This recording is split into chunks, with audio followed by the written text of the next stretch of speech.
on Not Feeling the AGI by Zvi Moshowitz, March 25, 2025. Ben Thompson interviewed Sam Altman recently about building a consumer tech company and about the history of OpenAI.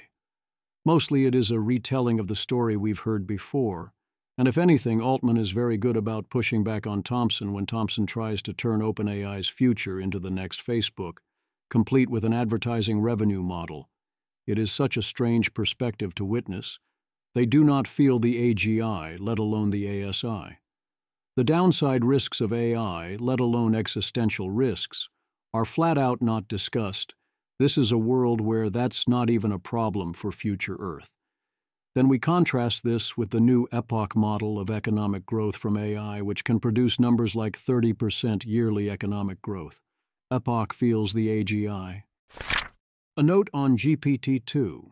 Given the discussion of GPT-2 in the OpenAI Safety and Alignment Philosophy document, I wanted to note his explanation there was quite good.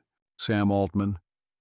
The GPT-2 release, there were some people who were just very concerned about, probably the model was totally safe, but we didn't know we wanted to get. We did have this new and powerful thing. We wanted society to come along with us. Now, in retrospect, I totally regret some of the language we used, and I get why people are like, man, this was like hype and fear-mongering and whatever. It was truly not the intention. The people who made those decisions had, I think, great intentions at the time, but I can see now how it got misconstrued. As I said a few weeks ago, this is probably totally safe, but we don't know for sure, was exactly the correct attitude to initially take to GPT-2, given my understanding of what they knew at the time. The messaging could have made this clearer, but it very much wasn't hype or fear-mongering. What even is AGI?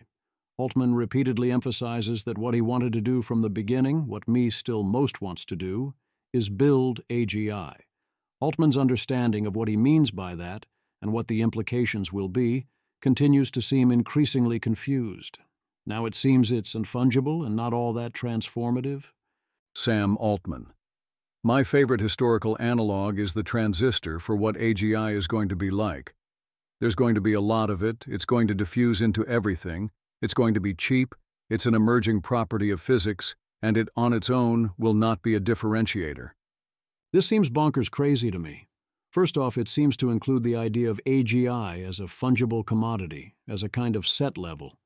Even if AI stays for substantial amounts of time at roughly human levels, differentiation between roughly which humans in which ways exactly is a giant deal. As anyone who has dealt with humans knows, there isn't some natural narrow attractor level of capability, AGI. Then there's the obvious question of why you can diffuse AGI into everything and expect the world to otherwise look not so different the way it did with transistors. Altman also says this. Ben Thompson. What's going to be more valuable in 5 years?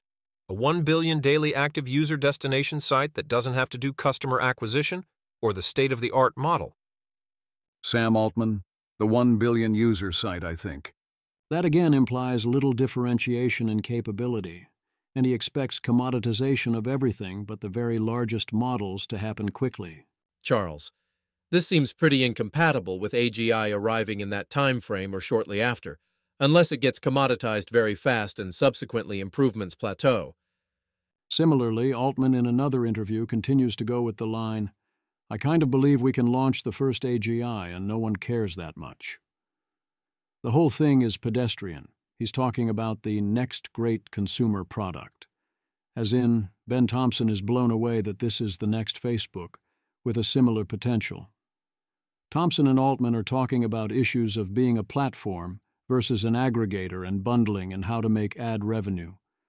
Altman says they expect to be a platform only in the style of a Google, and wisely and also highly virtuously hopes to avoid the advertising that I sense has Thompson very excited, as he continues to assume people won't pay, so the way you profit from AGI is ads. It's so weird to see Thompson trying to sell Altman on the need to make our future an ad-based dystopia, and the need to cut off the API to maximize revenue. Such considerations do matter, And I think that Thompson's vision is wrong on both business level and also on the normative level of, at long last we have created the advertising-fueled cyberpunk dystopia world from the novel. But that's not important now. Eyes on the damn prize. I don't even know how to respond to a vision so unambitious. I cannot count that low. I mean, I could, and I have preferences over how we do so when we do. But it's bizarre how much this conversation about AGI does not feel the AGI. Seeking deeply irresponsibly. Altman's answers in the DeepSeek section are scary, but it's Thompson who really, truly, profoundly, simply does not get what is coming at all, or how you deal with this type of situation. And this answer from Altman is very good, at least by 2025 standards. Ben Thompson.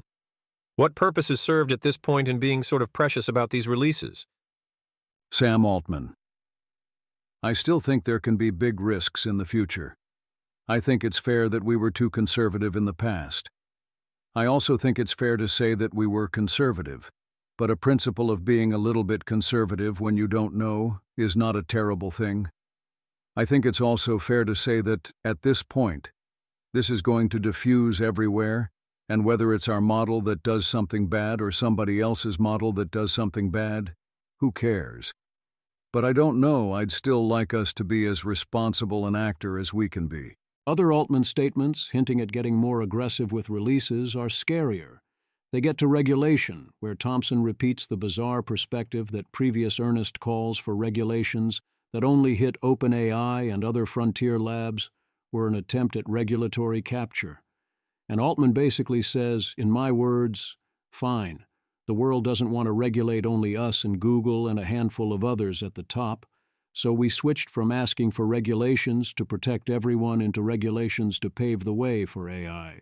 Thus, the latest asks from OpenAI are to prevent states from regulating frontier models and to declare universal free fair use for all model training purposes, saying to straight up ignore copyright. Others don't feel the AGI, some of this week's examples, on top of Thompson and Altman. Spore. I genuinely get the feeling that no one actually believes in superintelligence except for the doomers. I think they were right about this, common argument against ACC on X, and I have to own up to that. John Pressman. There's an entire genre of guy on here whose deal is basically, will the singularity bring me a wife? And the more common I learn this guy is the less I feel I have in common with others. Also this one. Rohit. Considering AGI is coming, all coding is about to become vibe coding, and if you don't believe it, then you don't really believe in AGI, do you? Ethan Malik.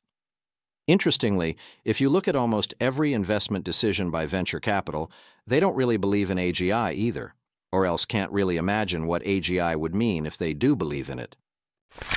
Epoch feels the AGI. Epoch creates the gate model, explaining that if AI is highly useful, it will also get highly used to do a lot of highly useful things, and that would by default escalate quickly. The model is, as all such things are, simplified in important ways, ignoring regulatory friction issues and also the chance we lose control or all die. My worry is that by ignoring regulatory, legal, and social frictions in particular, Epoch has not modeled the questions we should be most interested in, as in what to actually expect if we are not in a takeoff scenario. The paper does explicitly note this. Their default result of their model, excluding the excluded issues, is roughly 30% additional yearly economic growth. You can play with their simulator here, and their paper is here. Epoch AI. We developed GATE, a model that shows how AI scaling and automation will impact growth. It predicts trillion-dollar infrastructure investments, 30% annual growth, and full automation in decades. Tweak the parameters. These transformative outcomes are surprisingly hard to avoid. Image. The image shows a graph of projected gross world product, GWP, from 2025 to 2045, with different growth trajectories labeled as default, conservative, and reference lines showing 3%, 30%, and 100% annual growth rates. The graph illustrates how AI automation could potentially accelerate economic growth dramatically, with the default scenario showing exponential growth reaching around 10 or 20 in real dollars by 2045, while noting that full automation could increase economic output tenfold or more. Epoch AI. Imagine if a central bank took AI seriously. They'd build GATE, merging economics with AI scaling laws to show how innovation, automation, and investment interact. At its core, more compute goes to more automation, goes to growth, goes to more investment in chips, fabs, etc. Image. The image depicts a circular feedback loop diagram showing how compute scaling drives AI automation and economic growth. The flow shows three main components: compute, automation, and production, connected by arrows with explanatory text. Growing compute resources enable more automation, which increases economic growth, leading to AI investments that improve computing infrastructure, thus completing the reinforcing cycle. Epoch AI. Even when investors are uncertain, GATE predicts explosive economic growth within 2 decades. Trillions of dollars flow into compute, fabs, and related infrastructure, even before AI generates much value, because investors anticipate massive returns from widespread AI automation. We've created an interactive sandbox so you can explore these dynamics yourself. Test your own assumptions, run different scenarios, and visualize how the economy might evolve as AI automation advances. GATE has important limitations: no regulatory frictions, no innovation outside AI, and sensitivity to uncertain parameters. We see it as a first-order approximation of AI's dynamics. Try it out to learn how robust its core conclusions are. Charles Foster, Epoch AI Posts for Dummies. Image. The image is a 4-panel meme using frog illustrations and a cartoon woman to joke about economic investment priorities, with a conversation flow about asking for money for more R&D, but actually buying complementary factors like a boss. The bottom of the meme displays large text declaring, "It's broad automation time," emphasizing the point that general automation across the economy may be more valuable than focused R&D investment. Epoch's A.J. Erdl and Matthew Barnett argue that most AI value will come from broad automation, not from R&D and scientific progress. That's not a knock on the value of R&D. It's saying the broad automation is even more valuable. Broadly automating labor is the name of their game. One could say, wait, the reason you can do broad automation is exactly because of AI R&D. So that still makes R&D super valuable. So make of that dilemma what you will. A lot of this likely comes from the conflation of formalized R&D as it is currently practiced, and generally figuring things out, which goes well beyond formalized R&D and will be turbocharged across the board. Yes, only the 20% of productivity gains look like they come from R&D, but that's because we're only counting formal R&D and plausibly ignoring compounding effects. Epoch argues against the likelihood of a full-on AI R&D singularity, or full RSI, via the standard arguments and emphasizing the need for a variety of cognitive skills. I don't find this generally convincing, but they're making a narrower argument than usual that AI will first be able to fully automate a large share of the general workforce. I suppose sure, but also that's going to happen rather quickly in such scenarios anyway. I was pleased to see Tyler Cowen link to this without derision, or claiming that it assumed its conclusions, even though it would have been highly reasonable to make similar objections. I find very high growth scenarios highly plausible, if we assume AI away loss of control and other existential risks along the way, and assume all of this is pointed in pro-human directions and that capabilities continue to scale. True objections to widespread rapid growth. Alas, I worry that the model here does not address most people's true objections. I don't intend for this to be my definitive version of this, but sketching quickly, the plausibly true objections fall roughly into 2 categories. First, there's the ones that are often driving objections but that aren't actually objections in this context. 1. ASI likely kills everyone. Yeah. True, but here we're assuming it doesn't. 2. Disbelief on priors, absurdity heuristic, sounds sci-fi, or nothing ever happens. 3. Belief that tech is hype or always involves tons of hype, so this is also hype. 4. Large growth would have implications I don't want to think about, so no. 5. Large growth means nothing matters, so I'm going to act as if it won't happen. 6. Failure to even feel the AGI. That's all understandable, but not especially relevant. It's a physical question, and it's of the form of solving for the y in x goes to y. Second, there's actual arguments in various combinations, such as 1. AI progress will stall before we reach superintelligence, ASI, because of reasons. 2. AI won't be able to solve robotics or do act physically, because of reasons. 3. Partial automation, even 90% or 99%, is very different from 100%, O-ring theory. 4. Physical bottlenecks and delays prevent growth. Intelligence only goes so far. 5. Regulatory and social bottlenecks prevent growth this fast. INT only goes so far. 6. Decreasing marginal value means there literally aren't goods with which to grow. 7. Dismissing ability of AI to cause humans to make better decisions. 8. Dismissing ability of AI to unlock new technologies. And so on.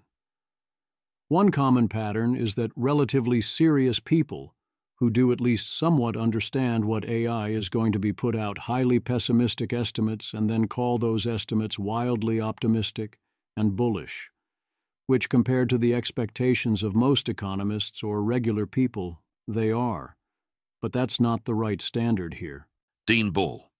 For the record, I expect AI to add something like 1.5 to 2.5% GDP growth per year, on average, for a period of about 20 years that will begin in the late 2020s.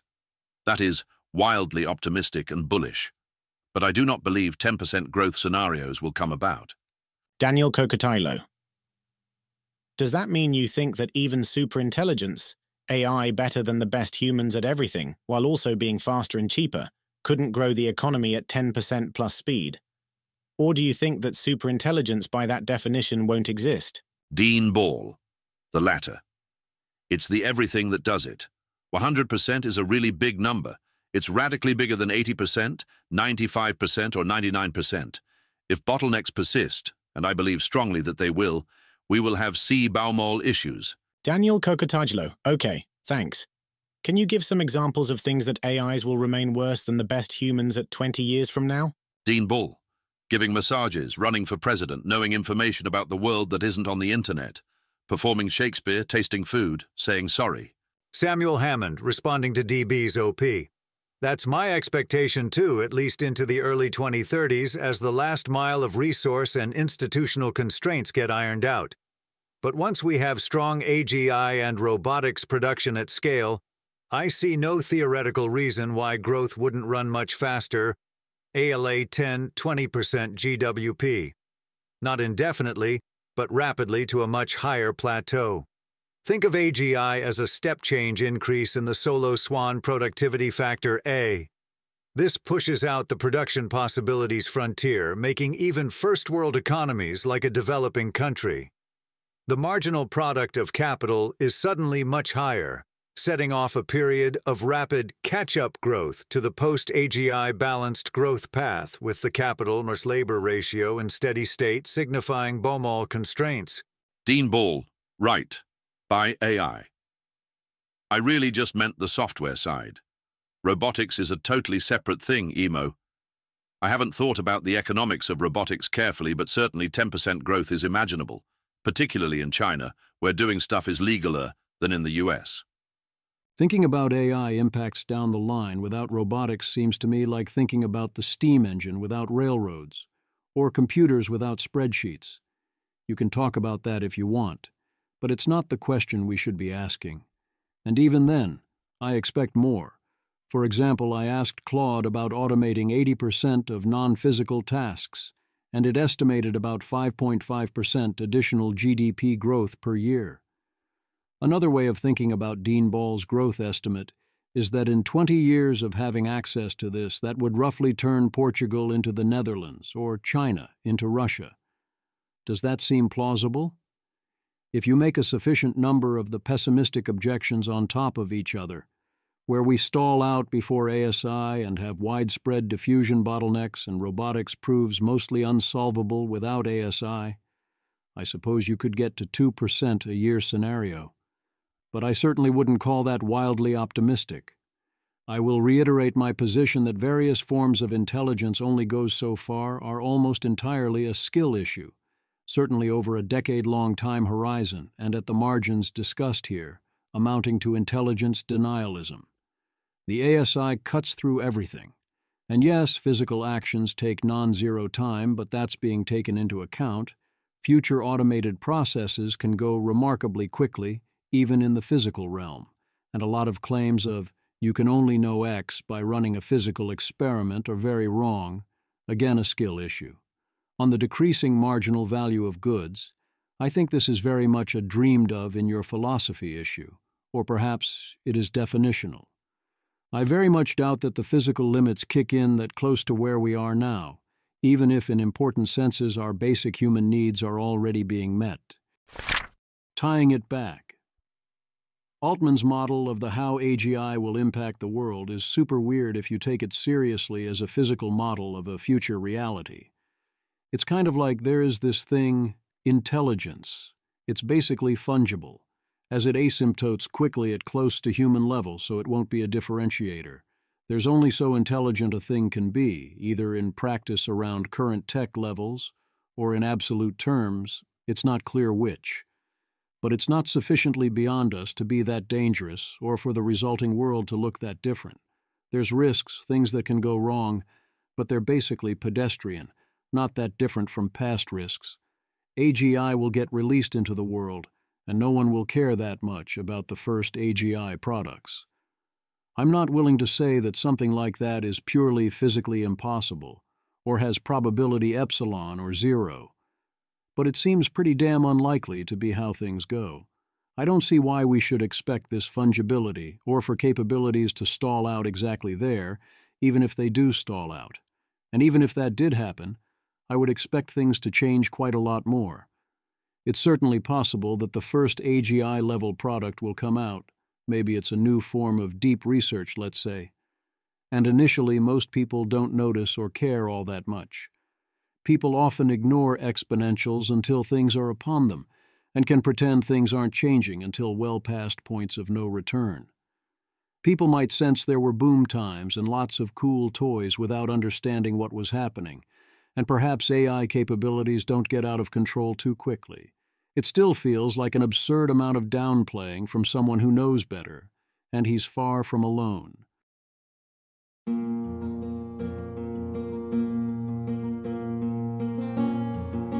This has been an episode of the Don't Worry About the Vase podcast.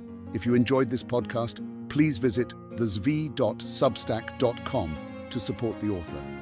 If you enjoy having AI-narrated episodes, please note this is a listener-supported podcast. To receive new posts and support the cost of creation, consider becoming a subscriber at dwatvpodcast.substack.com.